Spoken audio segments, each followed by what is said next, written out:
Монгол Улсын ерөнхийлөгч ухнаагийн хөрөлцөг Орос улбаны улсын ерөнхийлөгч Путиний урилгаар Агуай их орны Даниалтын түүхэд 80 жилийн баярын ёслолд оролцож байна. Ерөнхийлөгч хөрөлцөг Орос улбаны улсын нийслэл Москва хотын хүндэтгэлийн дэнждэг ялалтын цэцэрлэгт хүрээлэнд Монголын ард түмнээс бэлэг болгосон ялалтад тэмүүлсэн морд хөшөөнд хүндэтгэл үзүүллээ.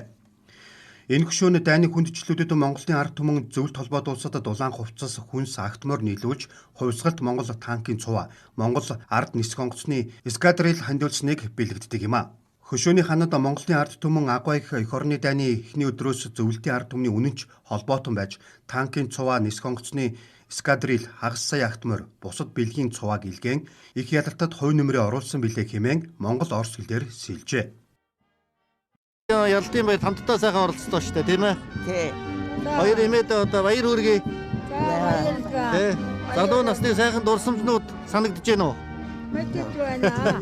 Манай Оросын холбоо Монгол марийн магтаж байсан юм аа. Манай дэлгэр хангасан дондогоос олон цоморон гогч байсан. Тэгээд би хараад 43 онд хэмжээгээр авч бас үлдээд хэдэн сумаар хэдэн Оростой явж бас Монгол мараа нүдэрүүдээ мохосоо зэрэгтэй амжилт магтаж байна гэж бас дахин автоморыг авчихсан юм аа. 43 онд тий. 42 онд тий.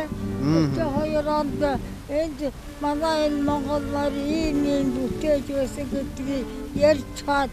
Тэгээд одоо нүдээр Монгол марны чадлыг үзэж ирсэн манай цэгмэд энэ хэдэн сумаар 43 онд бас морин цавааны бэлэг авч хэдэн Оростой явж байсан юм аа.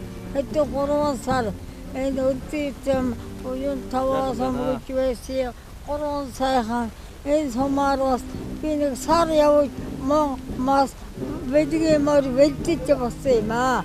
Тэг мор намайг нүдээр морооцсон хонгод тэгээд би бас хэдэн сумаар явж байсан юм аа. Тэр зөвлөл холбоод улсын баатар армийн генерал Плеев гэж хүний нэг сайхан хэлсэн үг байна лээ.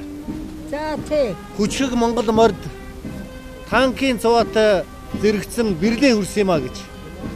Тэр манай одоо ард түмний хандуулсан одоо морд бол одоо бэрлийн хүртэл одоо хол замыг туулж Агуй их орны дайны ялалтанд хувь нэмрээ оруулсан Монголын ард түмний чин сэтгэлийн илэрхийлэл болсон ийм одоо сайхан морд байсан байгаа. Тэгээ Монгол хүн морь хоёр бол нэг амьтаа гэж манай ард түмэн ярьдаг шүү дээ. Тийм учраас Монгол хүн бас морьтойгоо хамт холдоо бэрлийн хүртэл явсан гэж одоо ойлгож болно. Тийм сайхан түүх.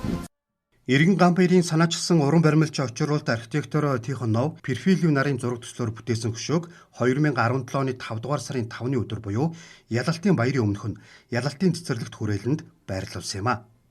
Монголын төр засаг Монголын ард түмэн дайны эхний өдрөөс бүхнийг фронтод бүхнийг ялалтын төлөө урайнд ор зөвлөлтийн ард түмэнд танкын цуваа нисэх онгоцны эскадрил 500 мянган агтмор нийлүүлж ноос нөхөөр хийсэн дулаан хувцас болон мах сүм бүтээгдэхүүн хүнс бүхий 740 вагон тусламжийн бараа илгээсэн түүхтэй.